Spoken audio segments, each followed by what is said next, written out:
Hi, my name's Jade Moon of Moon Roads Reviews. Today I'm going to be reviewing Red Riding Hood, the film directed by Catherine Hardwicke of Twilight fame.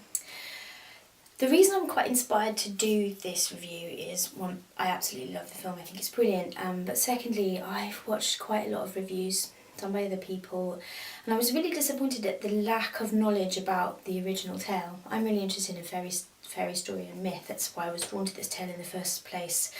I watched Twilight once with someone who told me about it. I'm 36. I liked Twilight. I thought it was very beautiful, but it is a teen romance, so it didn't really appeal to me as much as Red Riding Hood did. I've heard reviewers talking about it in terms of Twilight and being a Twilight clone. I didn't think that. I think there's a lot more depth to it than that. And as I said, it does touch on the original tale quite cleverly. The other thing I was disappointed with the other reviews is that they're trying to review it as if it was meant to be a horror movie, which, having watched interviews with Catherine Hardwicke, I know that it wasn't intended as a horror movie. I didn't take it as a horror movie when I watched it, so I wasn't disappointed that it wasn't horrible enough. It was intended as a thriller, teen romance, whodunit, which is quite an interesting combination, to be fair. It's a bit of a mixing of the genres, really. So, yeah, most of the knowledge that I have about Red Riding Hood comes from this book, which I would highly recommend to anyone who's interested in fairy story at all, but also in the story of Red Riding Hood. This was written by Catherine Ornstein, and it's absolutely chock full of sort of takes on the tale. So she has gone back into her research and found that the original Red Riding Hood tale, which was called The Grandmother's Tale, just to give you some background on what happens is basically folklorists collect tales. They look at tales that look similar to one another, they give them a code, it goes into an index, it's all very carefully done. This tale was found in France, and there are some things that are slightly different about it. To the version that we all know mostly is the Grimm's version of it, the Grimm's brothers who collected tales in Germany. So the original tale, this tale, firstly, the really important thing is that she escapes, and she escapes with her own savvy. She's smart, she gets out of it. And the film actually makes some very clever references to little things that are in that original tale. The first one is she has in her scenery, I haven't heard her in interview actually talk about this consciously, but I thought it was a very clever reference, whether or not conscious or not. The massive black trees in the forest with huge spikes on them. In the original tale, when the wolf meets Red Riding Hood in the forest, he says to her, "Which path are you taking, the path of needles or the path of pins?"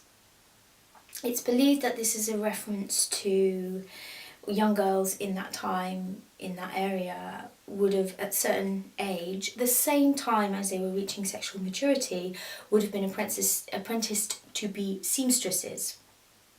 And so these images are directly related to that time in life, and whether or not, a needle having a hole in it and a pin not having a hole in it has got something to do with sexuality as well, it's just an interesting point to discuss because nobody really knows.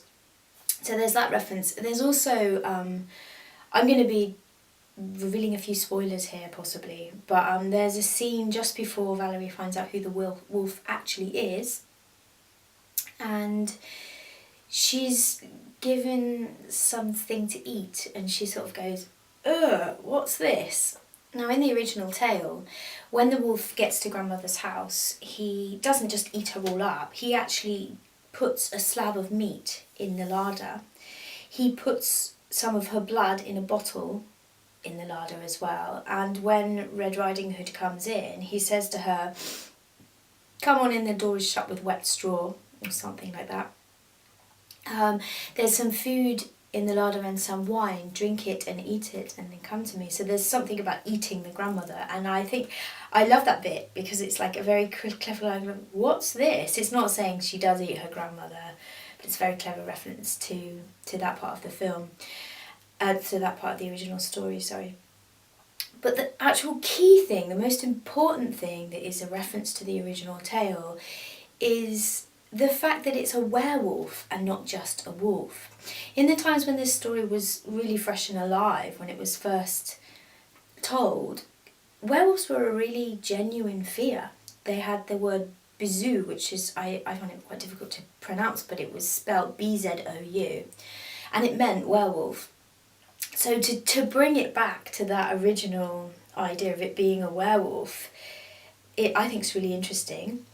And also it brings that whodunit part into the story, and it makes all the people in the village question one another and start giving each other kind of strange looks,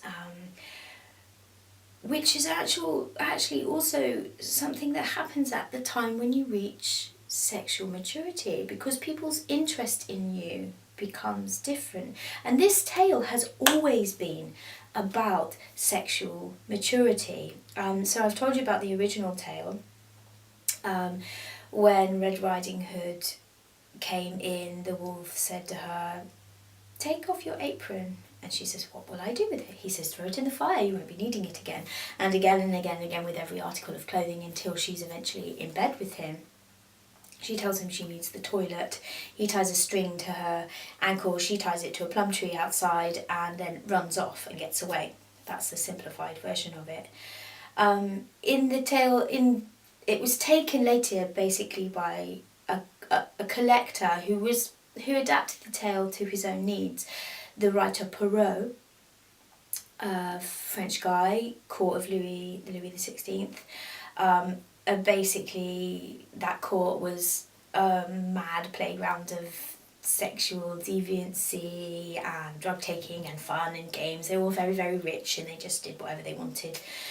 Wore great big cod pieces apparently to show off their wares. There was a lot of sexuality around, but at the same time, right next to that, there was also this idea that a young girl was of value to her family if she was a virgin, because then she could be sold basically to a man who would give a dowry to the family. So she had value. She had value as long as she kept her virginity intact. And this is also touched upon in the film, because Valerie is offered to another man, not to the man that she loves. So Perrault wrote the tale as a warning. The wolf was a predator, a sexual predator who would take your virginity and take your value. And what's also worth noting here, and Catherine Ornstein talks about it in her book, is that Perrault was a man who, and this was quite a common thing, not that it's not morally indignant, but it was quite a common thing for an older man to go to a convent where families would have put their young girls into a convent, to choose a girl, and then when she came of a certain age, he would go and get her and she would become his wife.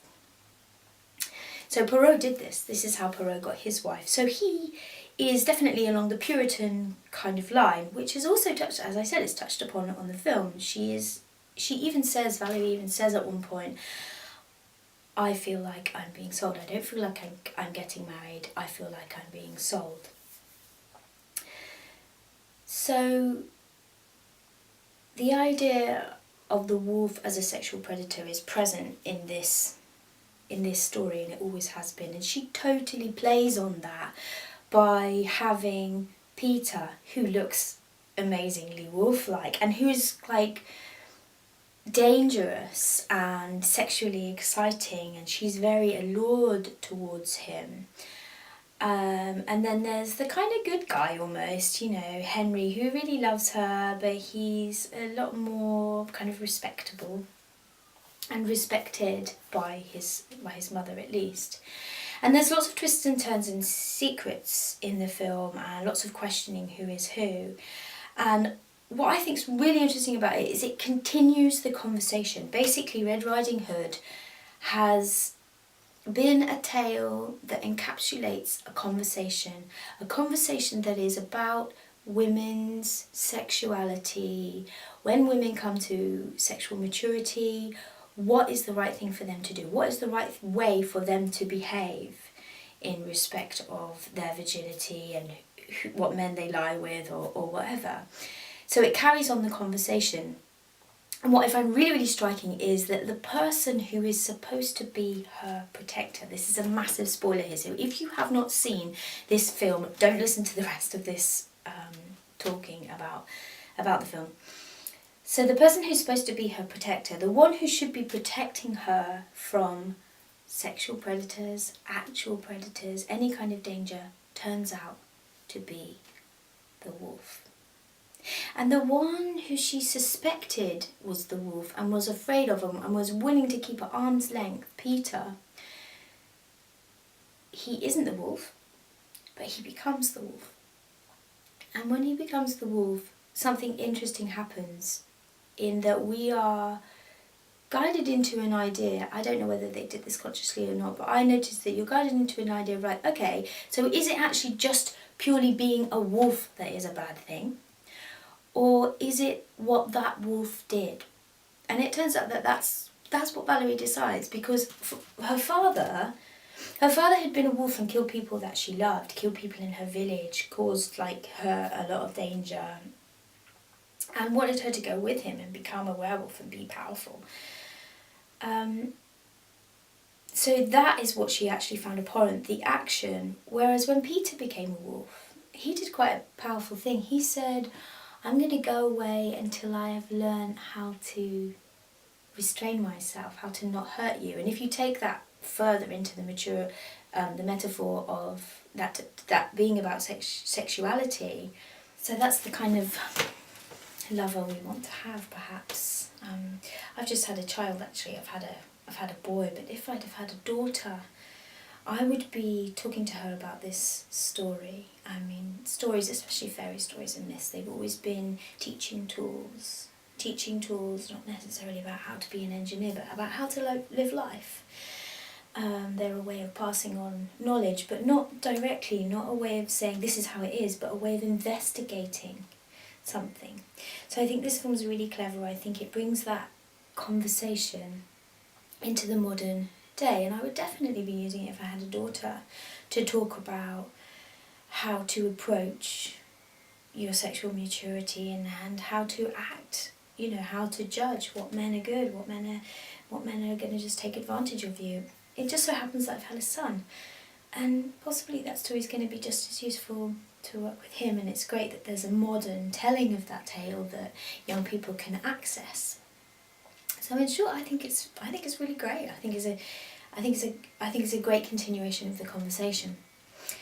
So far I haven't even touched on the priest, on Solomon.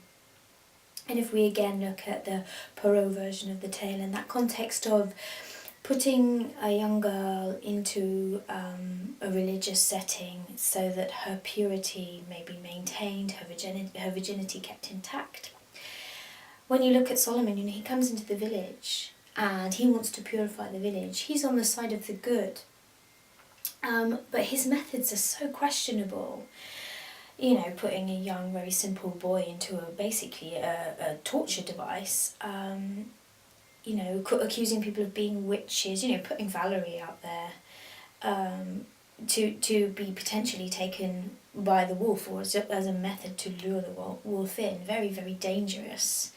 Very, very dangerous methods. And he's obviously going around, travelling around, because he's killed his wife, who he knew to be a werewolf. And he's going around wanting to purify. And again, it's does the end justify the means? And that's a question that the film kind of opens up. Again, I'm not sure if they're conscious of that. But, perhaps an artist working in whatever time they're working in, when they take an old tale like this, because they're influenced by their society at the time and influenced by culture at the time, then knowingly or not knowingly, they put upon whatever the tale is a modern take, and they instantly continue that conversation.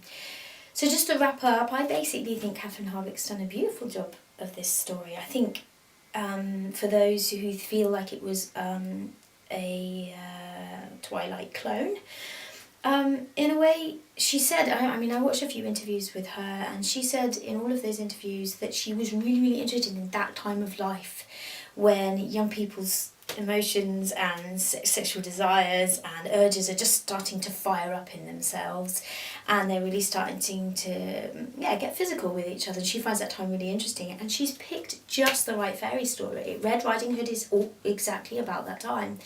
So credit to her, credit to all the actors, and credit to the studio who put this film on. I think it's beautiful. I think it's really, really well done. I'm glad to get a good review of this film out there, because all the ones I've seen have been so negative. And I think sometimes it's easy to really just slate something and not really look at it for its merits. So I guess in a way this isn't just a review, this is a deeper look at this as an adapted fairy story. I enjoyed this film visually, I enjoyed the acting in it, I enjoyed the dialogue, the sparseness of the dialogue and the simplicity of the special effects. The wolf was possibly a little bit too big for me, but he was meant to be, a very, very powerful creature, so I'll let that slide. I think the cinematography is beautiful, I think the colouring's beautiful, I think the way that they dealt with the Red Hood, the way it came into the story, I think the grandmother's house is absolutely gorgeous, I'd love to go and live there. So yeah, all those little bits that kind of don't really seem so important in the sense that it's a fairy tale adaptation, but it's been done very beautifully. So I've been Jade Moon. I also used to do, you can't do so much after you've had a baby, used to do on my local radio station a show that I called The Musing Moon, but you can listen again. If you go to Mixcloud, you can listen again, and I've done a radio programme on there about Little Red Riding Hood as a whole. It's not specifically about this film, I do talk a bit about this film, but I also talk about lots of other things that Catherine Ronstein mentions in her book, and Angela Carter wrote some really interesting stuff around wolves and the ideas of Red Riding Hood, and she also made a film which is quite, it's got some dodgy special effects on it as well, but it's definitely in its time, which was way back 80s, 90s, but it's really interesting delve into the idea of wolves and women and sexuality. There's lots of other films that have been done, or little comic strips and all sorts of things. So if you wanted to learn a little bit more, just listen to some audio, then that's over on Mixcloud. If you look for The Musing Moon, and you can find it there. And I've done some other ones about warriors and mothers and fathers and witches and other kinds of myth and fairy tale characters. I hope you enjoyed this review. If you've got anything to say, then please join in the conversation back down in the comments box. Thank you.